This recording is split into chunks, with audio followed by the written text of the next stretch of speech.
So, question number 6. On 31st March 2025, the balance sheet of S Limited and S Limited whereas follows. So, S Limited and S Limited ரெண்டு பேரோட balance sheetுமே lakhs கொடுத்திருக்காங்க. So, assets, non-current assets, PPE, investment in S Limited. So, current assets, inventories, trade receivable, including 200 lakh due from S Limited. So, இதுல வந்து mutual obligation இருக்கு. அதாவது S limited கிட்ட இருந்து எனக்கு வர வேண்டியது 200 lakhs. ஸோ அப்ப எனக்கு இது ட்ரேட் ரிசீவபிள்ஸா இருக்கும், இது அவங்களுக்கு வந்து ட்ரேட் பேயபிள்ஸா இருக்கும். ஸோ மியூச்சுவல் ஆப்ளிகேஷன்ஸ் இருக்கு. So cash and cash equivalent. Share capital 10 rupees, 20,000 and 7,500. Other equity retained earnings, non-current liabilities, current liabilities. இப்ப current liabilities பாத்தீங்கன்னா trade payablesல including 150 lakh due to H Limited அப்படின்னு சொல்லிருக்காங்க. ஸோ H Limitedக்கு 150 lakhs தான் கொடுக்கணும்ன்ற மாதிரி சொல்றாங்க. So additional information. So இது balance sheet எப்பத்தது 31st March இது balance sheet. So on 31st March 2025. So, on 1/4/2024, S Limited had an issued and subscribed capital of 750 lakhs shares of 10 rupees each. So, that's 7,500 varum. So, that's 7,500 தான் இங்கேயும் equity share capital இருக்கு. In its other equity and a balance of 7,500 lakhs in its other equity. So, other equity load is 7,500. So, first அவங்க சொன்னது 750 lakhs into 10, that is 7,500. So, அது என்னோட share capital. Other ஈக்விட்டில 7,500 இருக்கு அப்படின்னு சொல்லி. On the day, H Limited acquired 80% shares of S Limited by issuing equity shares of 12,500 lakhs. So, இங்க தான் நம்ம அக்வயர் பண்றோம். எவ்வளவு பர்சன்ட் அக்வயர் பண்றோம்? 80% shares அக்வயர் பண்ணிருக்கோம். That means 20% will be your NCI. So நான் எவ்வளவு ஈக்விட்டி ஷேர்ஸ் ஒர்த் கொடுத்துருக்கேன்? 12,500 ஒர்த் வந்துட்டு கொடுத்து அக்வயர் பண்ணிருக்கேன். The aggregate identifiable net assets of S Limited as of 1/4/2024 included PPE and inventory standing in its books 8,750 and 1,250. Fair value 9,500 and 500. So the rate of depreciation on PPE is 10%.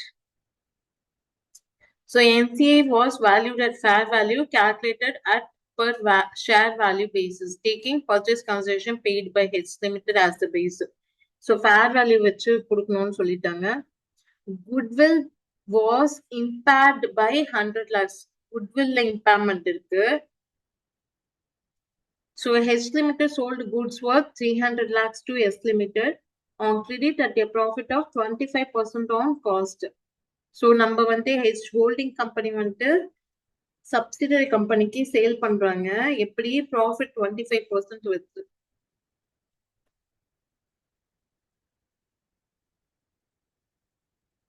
So இதுல வந்துட்டு நம்ம however received 250 lakhs worth of goods till 31/3/2025. 40% of the total intercompany sale of goods were still unsold. So inventory நீங்க வாங்குறீங்க, அந்த இன்வென்ட்ரில இன்னும் 40% வந்துட்டு என்ன sale ஆகாம இருக்கு அப்படின்னு சொல்றாங்க. ஸோ இன்வென்ட்ரிக்கான அட்ஜஸ்ட்மெண்ட் அப்ப இங்க வருது. So next, 36/2024, S Limited paid a final dividend at 20% for the financial year 23-24 on its paid up capital. H Limited received its share and treated the same as per Ind AS 28. So நம்மளோட share வந்துட்டு receive ஆகுது. The director of both the companies have proposed a dividend at 10% for the financial year 24-25. So 24-25க்கு dividend வந்துட்டு propose பண்ணியிருக்கோம்.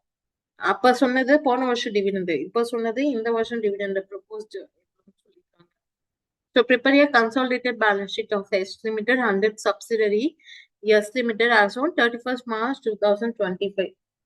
So first நம்ம என்ன கண்டுபிடிக்கணும்? என்னோட நெட் அசெட்ஸ் என்ன அப்படின்னு கண்டுபிடிக்கணும். தட் இஸ் டேட் ஆஃப் அக்வசிஷன்ல 1/4/2024 அன்னைக்கு நெட் அசெட் என்ன அப்படின்னு கண்டுபிடிக்கணும்.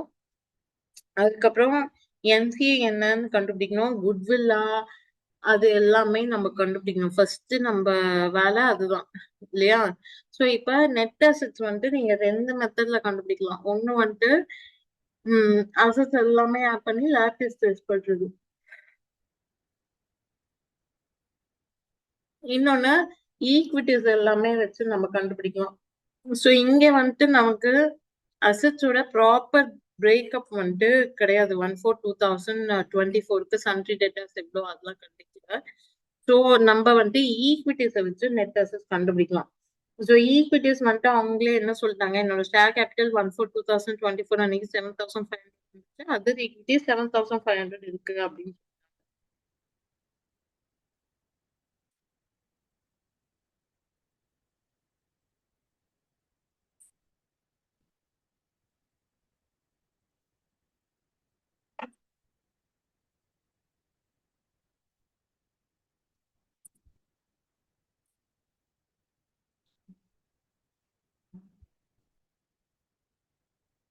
ஸோ நம்ம இப்ப கால்குலேட் பண்ண போறது fair value of net assets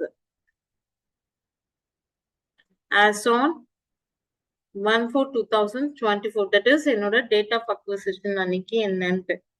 so share capital எவ்வளவு சொல்லிருக்காங்க? So share capital 7,500.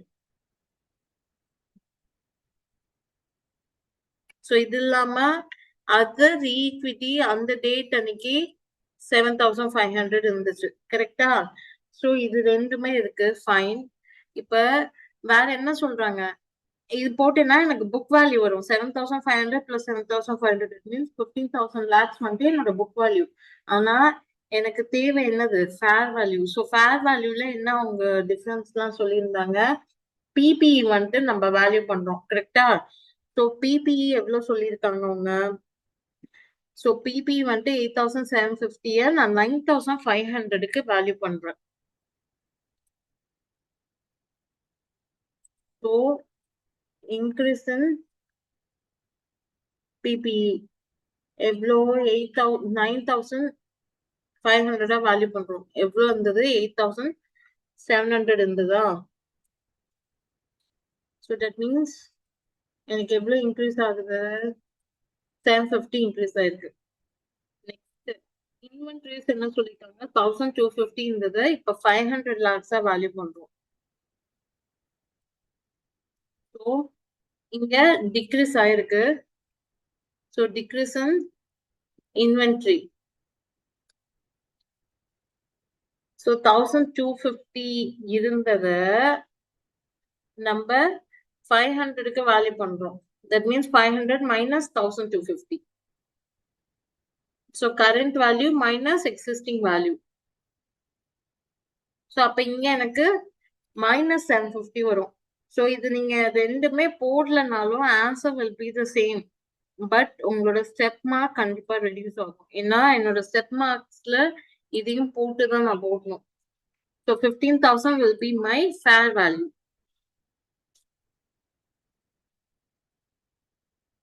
சரி, இப்ப என்னோட ஷேர் எவ்வளவு சொல்லியிருக்காங்க கொஸ்டின்ல, 80% வந்துட்டு எஸ் லிமிட்டடோட ஷேர்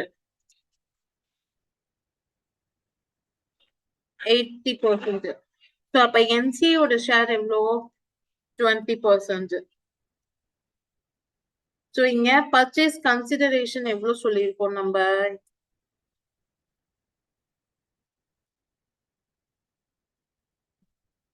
ஸோ எவ்வளோக்கு பர்ச்சேஸ் கன்சிடரேஷன், 12,500க்கு பர்ச்சேஸ் கன்சிடரேஷன். ஸோ இது எல்லாமே லேக்ஸ் தான்.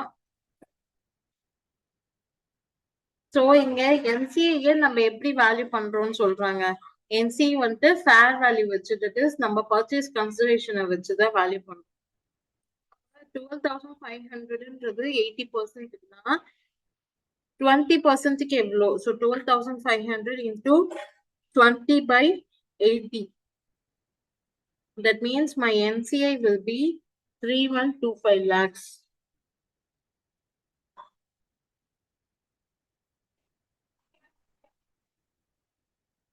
ஓகேவா?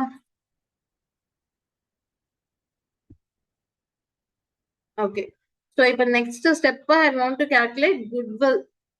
So calculation of goodwill. So goodwill calculate பண்ணோம். So goodwill எப்படி நம்ம calculate பண்ணுவோம்? என்னோட consideration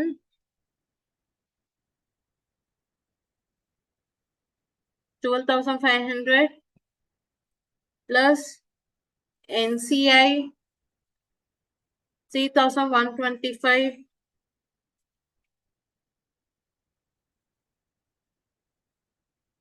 so அப்ப எனக்கு minus net assets. So fair value of net assets.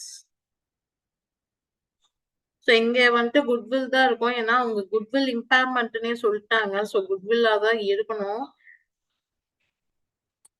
So that means எனக்கு இங்க 625 will be my goodwill.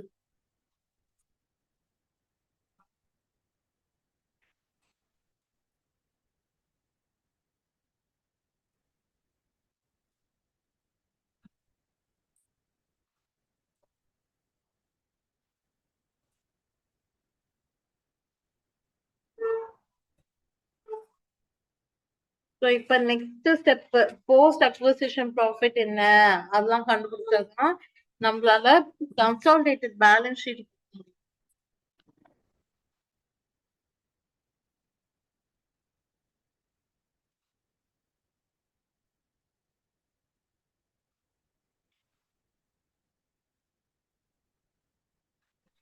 so calculation of post acquisition profit. So இப்ப எனக்கு retained earnings 31st March அன்னைக்கு எவ்வளவு சொல்லியிருக்காங்க? retained earnings 11,250 இருக்கு.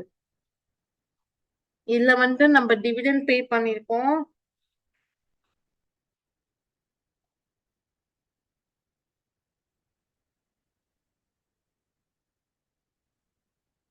So retained earnings on 31st March 2025. That means எனக்கு 11,250 at the end of the year இருக்கு. So அந்த வருஷத்துல எனக்கு எவ்வளவு ப்ராஃபிட் வந்துச்சு அப்படின்னு நான் கண்டுபிடிக்கணும். ஸோ இதுல அப்போ ஓப்பனிங் ரீடைன்ட் earnings நான் லெஸ் பண்ணுவேன். ரீடைன்ட் earnings on 1/4/2024 நான் லெஸ் பண்ணணும். அது வந்துட்டு 7,500 ஆல்ரெடி கொஸ்டின்ல இருந்துச்சு. இது இல்லாம நம்ம அதுல என்னெல்லாம் செலவு பண்ணோம்? டிவிடெண்ட் பே பண்ணிருக்காங்க. டிவிடெண்ட் பெய்டு ஃபார் 2023-24 பே பண்ணியிருந்தாங்க இல்லையா? சோ எவ்வளவு டிவிடெண்ட் பே பண்ணியிருந்தாங்க நமக்கு? 20% in paid up capital அப்படின்னு சொல்றாங்க. சோ என்னோட paid up capital எவ்வளவு? 7,500. அதுல 20% பே பண்ணிருக்கணும்.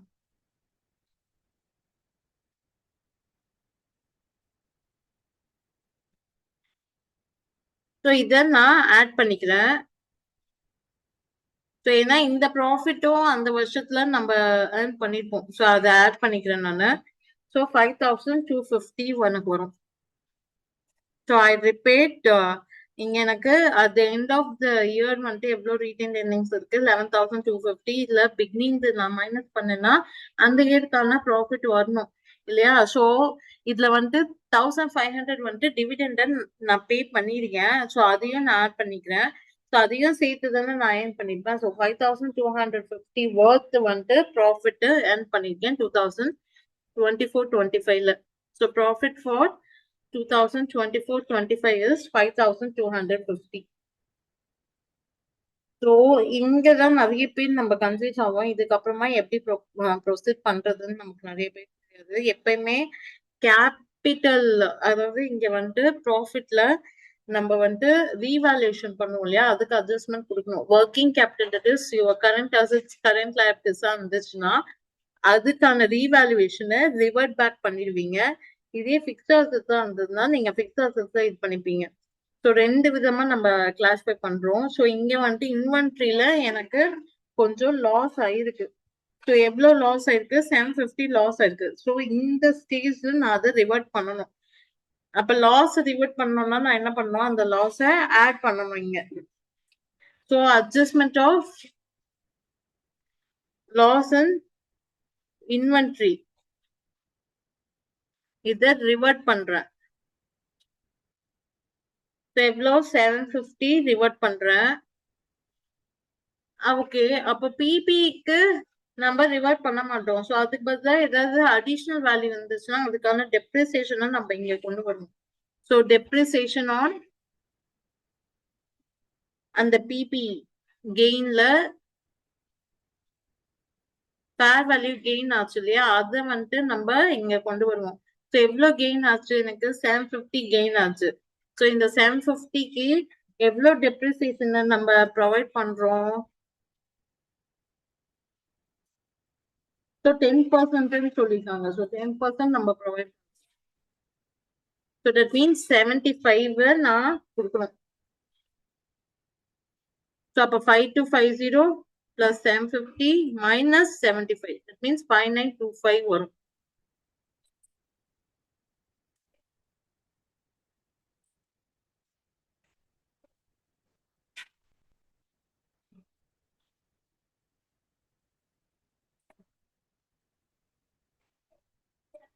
ஸோ இங்க லாஸ்ன்றதெல்லாம் நம்ம ஆட் பண்றோம்.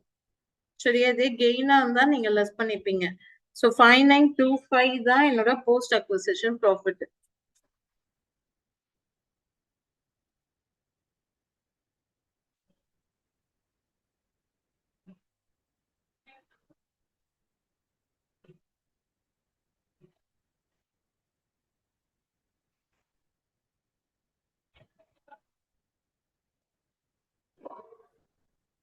ஸோ இப்ப அதர் ஈக்விட்டி என்னவா இருக்கும் அப்படின்னு கண்டுபிடிச்சிடலாம். எஸ்டிமேட்டட் 31st மார்ச் அன்னைக்கு. ஸோ இதுல போஸ்ட் அக்விசிஷன் ப்ராஃபிட்ல இதுல வந்துட்டு நமக்கு 80% will be H limited share. That means 4740 will be H limited share. Remaining வந்துட்டு 20% will be NCA ஓட ஷேர்.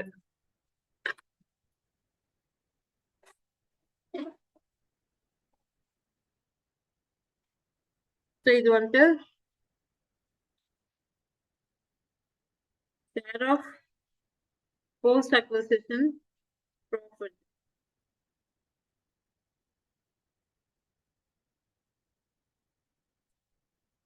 Estimated ஓட ஷேர், இது NCA ஓட share.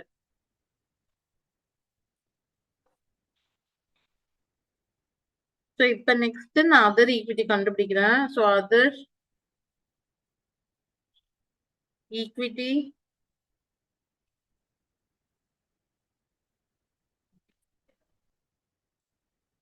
of H limited as on எனக்கு என்ன டேட்டுக்கு வேணும்? 31st March 2025க்கு தேவை. ஸோ H லிமிட்டடோட அதர் ஈக்விட்டி எவ்வளோ? 31st March அன்னைக்குன்னு பாத்தீங்கன்னா 43,750 இருக்கு.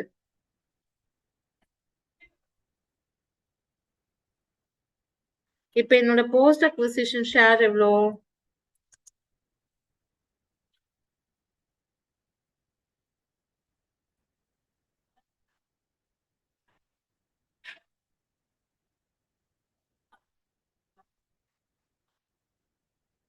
Four seven four zero.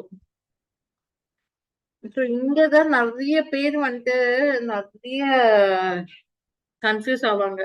So இங்க வந்துட்டு நம்ம டிவிடெண்ட் வந்துட்டு பே பண்ணிருக்கோம். இது வந்துட்டு எந்த இயருக்கு? 23-24க்கு டிவிடெண்ட் பே பண்ணிருக்காங்க. அப்ப இது வந்துட்டு ப்ரீ அக்விசிஷன் ப்ராஃபிட்டோட டிவிடெண்ட், கரெக்டா? ஸோ அதுக்கான அட்ஜஸ்ட்மெண்ட்டை நம்ம இங்க கொண்டு வரணும். ஸோ இதை நல்லா ஞாபகம் வச்சுக்கோங்க. Dividend reserve for pre acquisition period, அதாவது 23-24ல நான் அக்விசிஷனே பண்ணல.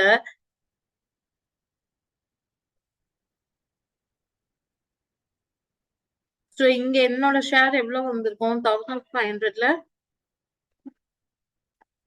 80%.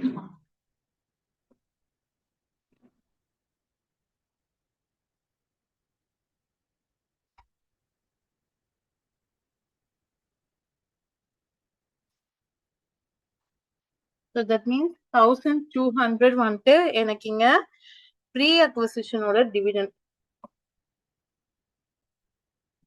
ஸோ இது கிளியரா இருக்கா? 1200 நான் எப்படி சொல்றேன்ட்டு.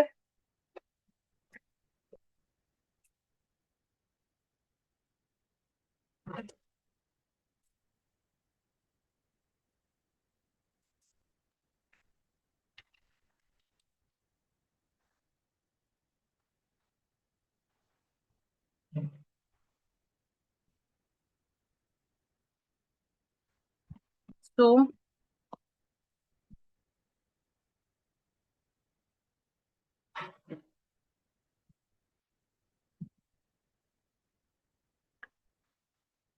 நெக்ஸ்ட் இப்ப இந்த சம்ல இன்னொன்னு என்ன சொல்லியிருக்காங்க, நமக்கு குட்வில்லோட இம்பேர்மெண்ட் சொல்லியிருக்காங்க. ஸோ அப்ப அதையும் நான் இங்க அதர் ஈக்விட்டில அட்ஜஸ்ட் பண்ணணும்.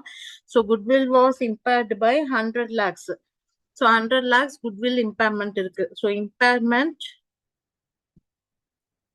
ஆஃப் குட்வில் 100 lakhsல என்னோட பர்சன்ட் எவ்வளோ? 80%. ஸோ அது ஒண்ணு. Next inventory, inter company inventory இருக்கா? ஸோ அதுக்கும் அட்ஜஸ்ட்மெண்ட் கொண்டு வரணும். ஸோ இது எல்லாமே நீங்க கொண்டு வரணும். ஸோ நம்ம நிறைய டைம்ல என்ன பண்ணிடுவோம், மறந்துடுவோம். ஸோ எப்பயுமே இன்வென்ட்ரி வந்துட்டு ரெண்டு கம்பெனிக்கு நடுப்புற டிரான்சாக்ஷன்ஸ் இருந்து அது சேல் ஆகாம இருந்துச்சுன்னா அந்த இன்வென்ட்ரிக்கான அட்ஜஸ்ட்மெண்ட்டை வந்துட்டு நம்ம இங்க கொண்டு வரணும். ஸோ இங்க இன்வென்ட்ரியை பொறுத்தவரை அவங்க என்ன சொல்லியிருக்காங்க, 300 lakhs வந்துட்டு இன்வென்ட்ரி நாங்க சேல் பண்ணியிருக்கோம். ஹவெவர் எஸ் லிமிடெட் எவ்வளவு ரிசீவ் பண்ணிருக்காங்க? 250 lakhs தான் ரிசீவ் பண்ணிருக்காங்க. So 40% of total inter company sale of goods was still unsold அப்படின்னு சொல்லிட்டாங்க.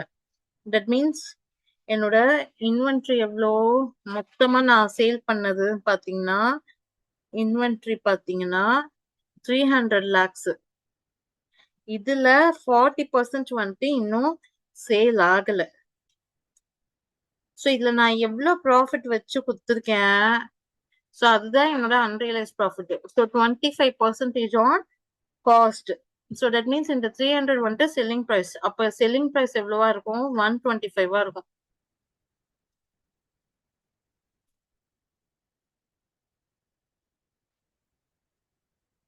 So you will be getting 24. இதுதான் unrealized profit on inventory.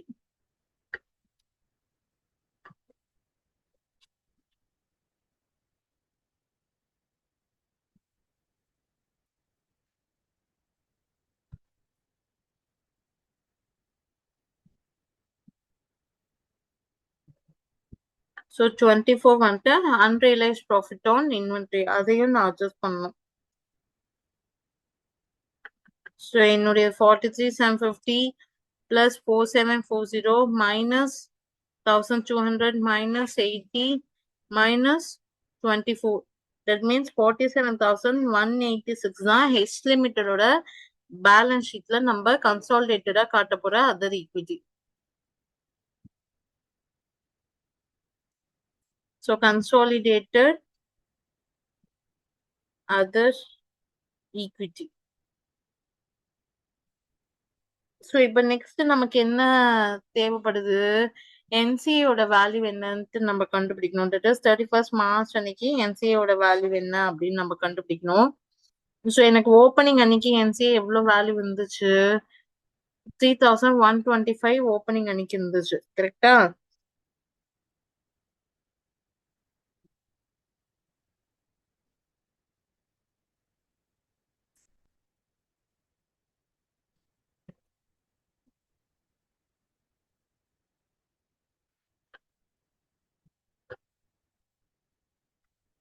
So 3125 opening. இதுல வந்து share of post acquisition profit. So எவ்வளோ share? 1185 share. இவங்களுக்கும் dividend வந்திருக்கும் அந்த pre acquisition profit இல்லையா? ஸோ அதையும் நான் இங்க கொண்டு வரணும். Dividend from pre acquisition profit that is எவ்வளோ? 1500ல 20% இவங்களது.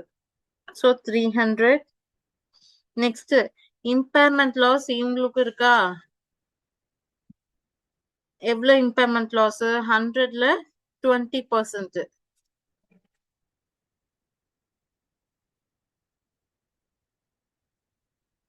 ஸோ அப்ப எனக்கு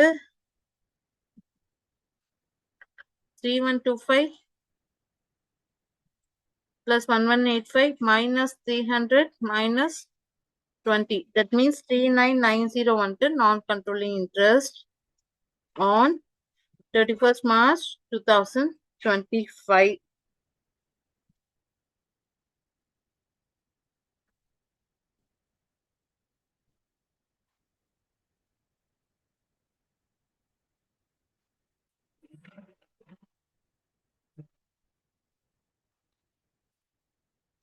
ஸோ ஆக்சுவலி இது வந்துட்டு கொஞ்சம் பெரிய ப்ராப்ளம் தான். ஸோ இது நீங்க எடுத்தீங்கன்னா கண்டிப்பா ஒரு ½ ஆகும். ஸோ அதுக்கேத்த மாதிரி நம்ம அலாட் பண்ணணும். அப்படி இல்லை அப்படின்னா better don't go for this kind of problems.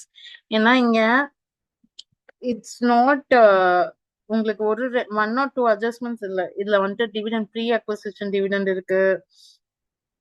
Then current இயருக்கு ஒரு டிவிடெண்ட் டிக்ளேர் பண்ணிருக்காங்க. அதுக்கப்புறம் குட்வில் இம்பேர்மெண்ட் இருக்கு. ஸோ குட்வில் இம்பேர்மெண்ட்லாம் it won't be covered in your text books. So இதெல்லாமே நீங்க புதுசா படிக்கிறீங்க. Then you will be having inventory. So இன்வென்ட்ரியில அன்ரியலைஸ்ட் இன்வென்ட்ரி இருக்கு, எல்லாமே இருக்கு. So it's full combination. So இந்த ஒரு பர்டிகுலர் ப்ராப்ளம் பார்த்தீங்கன்னாவே உங்களோட கன்சல்டேஷன்ல இதுக்கு மோஸ்ட் ஆஃப் த அட்ஜஸ்ட்மெண்ட்ஸ் வந்துட்டு இங்கே உங்களுக்கு கவர் ஆயிடும்.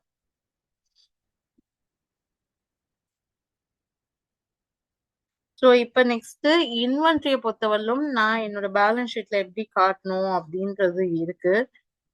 So computation of inventory for consolidated balance sheet as on 31st March 2025. But இந்த எல்லா ஒர்க்கிங்ஸ்க்குமே உங்களுக்கு வந்துட்டு மார்க் இருக்கும். ஸோ அதை ஞாபகம் வச்சுக்கோங்க. ஸோ ஹெஸ் லிமிட்டடோட இன்வென்ட்ரி எவ்வளவு? 12,500. எஸ் இது வந்துட்டு 2000 இருக்கு. கரெக்டா? So H's limited 12,500, S limited 2000. So இதுல வந்துட்டு அவங்க 250 தான் எஸ் லிமிட்டட்ல ரிசீவ் பண்ணிருக்காங்க. எஸ் லிமிட்டட் வந்துட்டு 300 அனுப்பிட்டாங்க. பட் இன்னும் எஸ் லிமிட்டட் அப்ப 50 ரிசீவ் பண்ணவே இல்லை. இப்ப என்ன இருக்கும், என்னோட இன்வென்ட்ரில இருந்து நான் 300 நான் அனுப்பிட்டேன்ட்டு நான் ரெடியூஸ் பண்ணி காட்டியிருப்பேன். எஸ் லிமிட்டட்ல வந்ததை மட்டும் தான் ஆட் பண்ணி காட்டியிருப்பாங்க.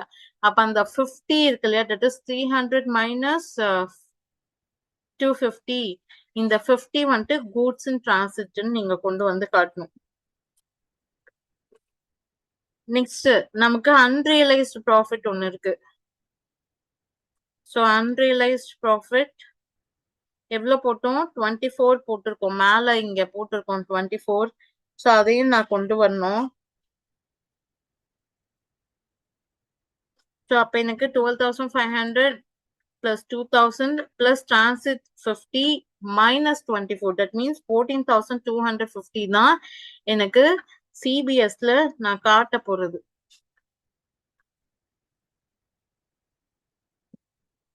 ஓகே, இது ஒரு அட்ஜஸ்ட்மெண்ட். நெக்ஸ்ட் பிபிஇ என்ன அப்படின்னு நம்ம பார்க்கணும்.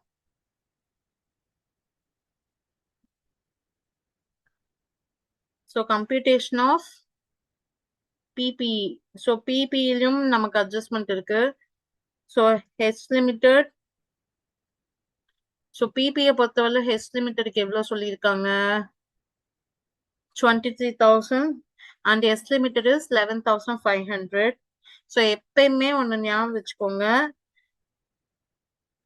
எஸ் லிமிட்டடோட பேலன்ஸ் ஷீட்டை பொறுத்தவரையிலும் it will be in book value.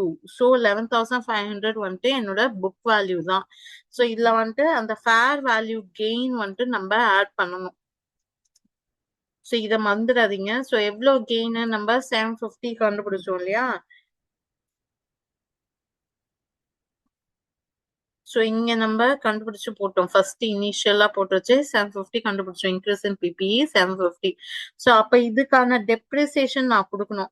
So adjustment of depreciation நம்ம இந்த இடத்துல போட்டோம். இது வந்துட்டு இங்க போட்டோம் இல்லையா 75. இந்த அட்ஜஸ்ட்மெண்ட் நான் கொண்டு வரணும். Plus depreciation 75. இதை நான் அட்ஜஸ்ட் பண்ணேன்னா I will be getting 35,175. So இது PP ஓட பேலன்ஸ்.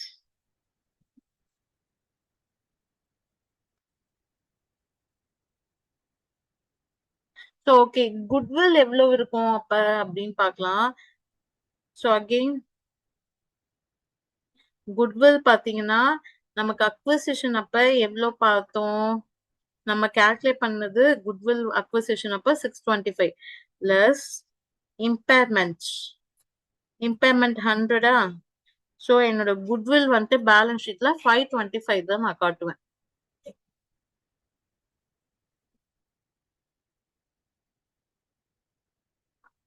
இப்ப நம்ம கன்சாலிடேட்டட் பேலன்ஸ் ஷீட் போடலாம்.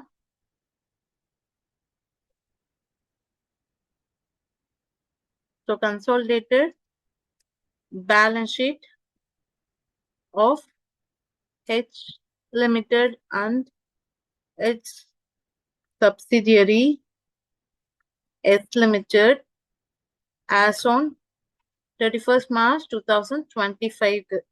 So first asset side எல்லாமே கொண்டு வந்துடலாம். So non-current assets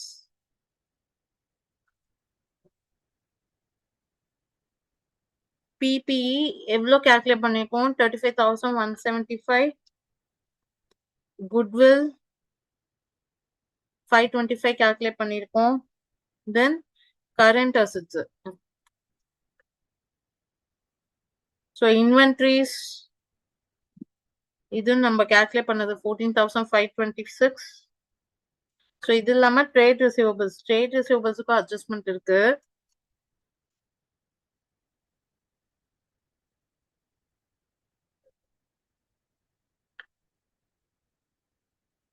So trade receivablesக்கும் adjustment இருக்கு, அது ஞாபகம் வச்சுக்கோங்க. So 2,500 இதுல பிளஸ் 875. இதுல என்னோட இன்டர் கம்பெனி வந்துட்டு 200 lakhs சொல்லிட்டாங்க. தட் மீன்ஸ் 2,500 பிளஸ் 875 மைனஸ் என்னோட இன்டர் கம்பெனி அட்ஜஸ்ட்மெண்ட் 200. ஸோ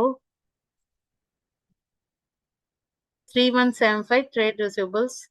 இது இல்லாம cash and cash equivalent 14,500 plus 5,000. Cash and cash equivalent 14,500 plus 5,000 பார்த்தோம். ஸோ என்னோட அசட்ஸ் பார்த்தீங்கன்னா 72,901 வருது டோட்டல். ஸோ இப்போ ஈக்விட்டிஸ் அண்ட் லைபிலிட்டிஸ்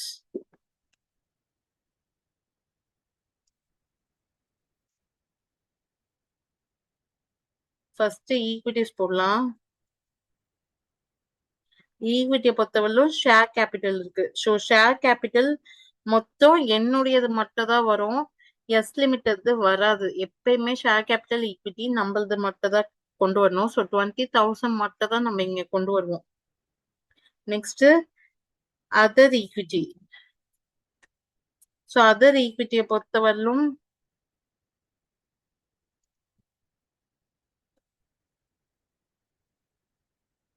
நம்ம இங்க கால்குலேட் பண்ணி வச்சிருக்கோம். ஸோ அதை தான் நம்ம கொண்டு வரணும். So 47,186. Next NCI. So NCI நம்ம கால்குலேட் பண்ணி வச்சிருக்கோம். க்ளோசிங் என்சிஐ என்னன்ட்டு 3,990. So next non current liabilities.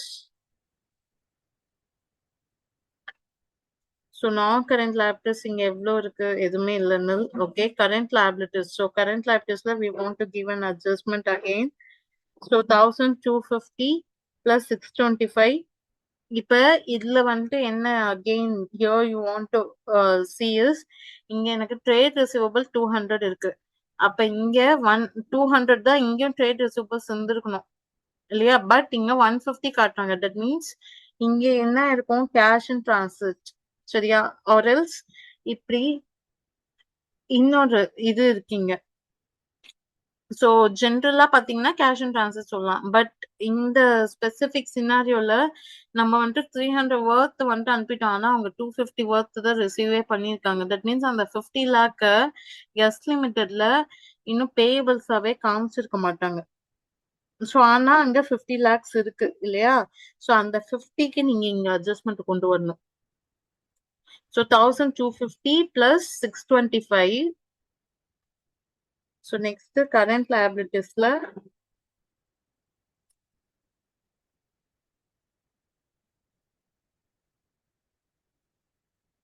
Trade receivables, sorry trade payables. So எவ்வளவு இருக்கு? என்னுடையது 1250, அவங்களது 625. இல்ல இன்டர் வந்துட்டு 150ன்னு சொல்றாங்க இல்லையா?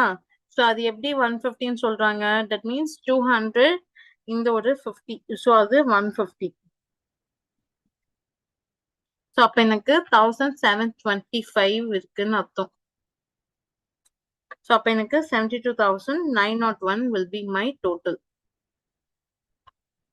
ஸோ இது வந்துட்டு கொஞ்சம் உங்களுக்கு கன்ஃபியூஸ் பண்ற மாதிரி கொடுத்துருப்பாங்க. ஸோ அதாவது 1250 பிளஸ் 625, இங்க வந்துட்டு 200 இன்டர் இல்லையா? ஸோ நான் ட்ரேட் ரிசீவர்ஸ்ல போட்டது. ஆனா இங்க 50 ஆல்ரெடி இங்க செட்டில் ஆயிருக்கும், அதனால ஆட் 50. ஸோ அதனாலதான் இங்க நெட்டா உங்களுக்கு 115 இங்க காட்டுறாங்க. ஸோ எய்தர் வேஸ் நீங்க அப்படியே ஸ்ட்ரெயிட்டா 115 எடுத்தாலும் answer will be same, there won't be any impact.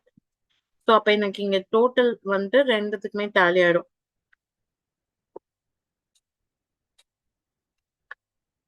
So 72,901 will be your balance sheet total.